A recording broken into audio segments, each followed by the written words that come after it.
Sir आप कुछ अपने प्रोफेशन के बारे में बोलना चाहेंगे? मैं इतना ही बोलूँगा कि बच्चों को ज़्यादातर पेरेंट्स ऐसा बताते हैं कि कैरियर इंजीनियरिंग बनने में है, डॉक्टर बनने में है, टेक्नोक्रेट बनने में है या मैनेजमेंट की कोई कंपनी में ऑफिसर बनने में है। हालांकि अपने यहाँ मैंने देखा है कि बहुत कम ही लोग, ज़्यादातर बहुत ही कम ही स्टूडेंट्स ऐसा सोचते हैं कि हमको टीचर बनना है, अच्छा टीचर बनना है। आप दुनिया के किसी भी डेवलप कंट्री को देख लो तो आपको पता चलेगा कि उनको आगे कौन लाया, तो उनके गुरुजन टीचर लाए। जैसे कि मैं आपको बताऊं कि वर्ल्ड में एक गुरु शिष्य परंपरा का बेस्ट एग्जाम्पल है Socrates, Aristotle, Pluto and Alexander. चारों के चारों महान बन गए, लेकिन एक गुरु था, एक उनका शिष्य था, एक उनका शिष्य था। चारों गुरु शिष्य परंपरा में दुनिया के सबसे बड़े महान आदमी बने। मतलब टीचर प्रोफेशन सिलेक्ट करना अभी अवेयरनेस हमारे यहाँ नहीं है। मेरी ख्वाहिश यही है, हमेशा रही है, जब मैं वाइस चांसलर भी रहा और प्रोफेसर भी रहा, कि बच्चों को टीचिंग में भी काफ़ी बड़ा स्कोप है, उनका नाम भी हो सकता है और आप काफ़ी बड़े आदमी को जन्म भी दे सकते हो, उनकी कैरियर भी बना सकते हो। सर एज अ चांसलर आपको लाइक इंस्पिरेशन किससे मिली कि अपना एजुकेशन सिस्टम में ज्वाइन किया? देखो बेटा, मैंने forensic science it's my baby, Gujarat में इंडिया में क्लाइमेट चेंज मैंने शुरू करवाया, क्योंकि मैं साइंस का विद्यार्थी रहा हूँ। किसी भी बच्चे को आप पूछो तो उनके लाइफ में दो कैरेक्टर बहुत ही बड़े होते हैं, एक उनके माता पिता और दूसरे उनको गुरु।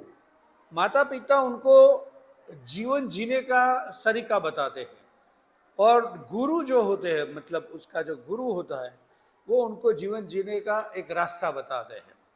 अब देखो, आप जैसे कृष्ण को याद करोगे शांतिपनी याद आएंगे, क्योंकि आप वेद स्कूल में हो, इसलिए मैं बोल रहा हूँ। आप राम को याद करोगे तो आपको वशिष्ठ और वाल्मीकि याद आएंगे। आप शिवाजी को याद करोगे तो गुरु रामदास याद आएंगे। चंद्रगुप्त को याद करोगे तो आप चाणक्य को याद करोगे। मेरे कहने का मतलब ये है कि इतिहास ने देखा है कि हमेशा जीजीबाई को भी देखा, शिक्षक इसलिए बना, अच्छा आदमी इसलिए बना कि मेरा फादर जो थे, मेरे पिताजी, वो शिल्पकार थे और मेरी माता जो थी वो बच्चों का जन्म देती थी, मतलब दायन थी। इन दोनों का मेरे लिए मैं आया, इसलिए मैं अच्छा शिक्षक बन सका। तो मेरा एक ही कहने का मतलब है इससे कि आपका गुरु और आपके माता पिता, वो दो ऐसे कैरेक्टर आपकी लाइफ में है जो आपको जीवन में कहीं भी पहुंचा सकते हैं और आप कहीं भी अंधकार में से उजाले में आ सकते हो। सर प्रेजेंट डे की बात करें तो उसमें आपको एजुकेशन सिस्टम में चेंज लाना चाहेंगे? बहुत अच्छा सवाल किया। देखो, एजुकेशन सिस्टम में आप अमेरिका जाना चाहते हो, आप यूरोपियन कंट्रीज में जाना चाहते हो। मेरी हमेशा एक ख्वाहिश रही है कि आजकल के बच्चे, अगर जो होशियार बच्चे हैं, उनको आप पूछो तो उनको अपना फ्यूचर फॉरेन में दिखता है। माँ बाप को भी ऐसा दिखता है कि वो अमेरिका जाके सेटल हो तो उनका बच्चे की लाइफ बन जाएगी, जर्मनी में जाए तो लाइफ बन जाएगी, कनाडा ऑस्ट्रेलिया में। ऐसा क्यों? हालांकि ऐसा नहीं होना चाहिए। यहाँ भी उन बच्चों को जो सुंदर पिचाई हम दुनिया को दे सकते हैं, तो यहाँ भी काफ़ी ऐसे लोग हम दे सकते हैं जो देश का भला करें।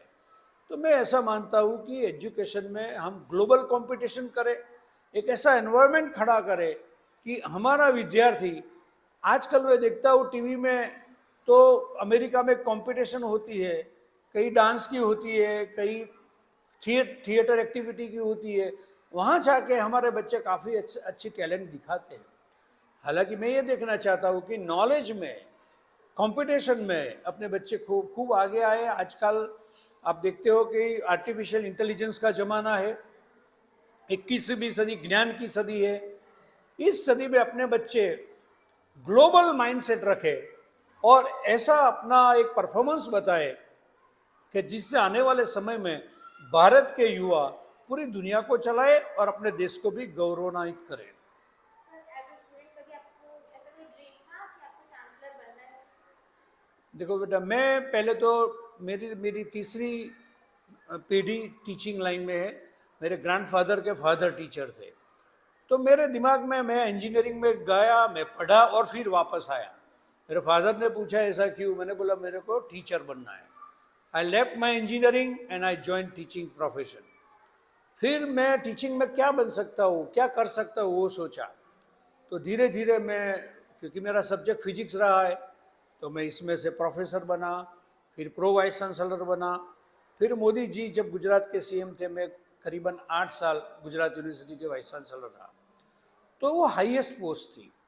सोचा कुछ बनने का जरूर था, लेकिन मैं उसी रास्ते पे चल रहा था जहाँ कभी न कभी मुझको मंजिल मिल सकती थी। तो मैंने अपना एफर्ट्स चालू रखा और मैंने धीरज रखी और मैंने देखा कि एक दिन वो आएगा जो मेरा सपना पूरा होगा।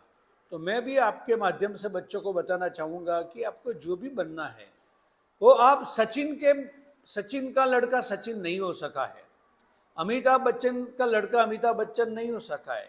मतलब क्या बड़े घर में पैदा होने से ही आप बड़े हो गए, ऐसा तो नहीं है। तो मेरी आपको सबको यही राय है कि बड़े होने के लिए बड़ा बनना पड़ता है। तो इसीलिए आप उस रास्ते को चुनो जहां आप खुद अपना डेस्टिनेशन डिसाइड करो। आपके माता पिता की एडवाइस लो, आपकी गुरुजनों की एडवाइस लो, और फिर आपका जो मत है, आपका जो सेंस है, उसमें अंदर डालो और अब देखो कि क्या आपको आपकी मंजिल, इस रास्ते में आप सेटिस्फाइड हो। आप मिलको, आपको जरूर आपका सपना पूरा होगा कि मैंने जो मेरी लाइफ में जो किया वो अच्छा किया और ऐसा किया जो मुझको करना चाहिए था। सर लास्टली ऐसा कोई आप मैसेज हमारे स्टूडेंट्स को देना चाहेंगे जो कि इस पॉडकास्ट को सुन रहे हैं? देखो बच्चों, आप अच्छी स्कूल में पढ़ाई कर रहे हो, आपके टीचर अच्छे हैं, आप ऐसे देश के नागरिक हो जहां हमने शून्य की शोध की है, जहां हमने ऐसी परंपराओं को जन्म दिया है, जैसे भगवत गीता जो दुनिया का संदेश देता है। मैं आपको बताऊं, ओपनहाइमर ने जब पहली बार परमाणु विस्फोट किया तो उन्होंने भगवत गीता का श्लोक पढ़ा था। आपने देखा होगा कि हमने काफ़ी सारे हमारे वेद उपनिषद में ऐसी चीज़ें जो साइंस से रिलेटेड है।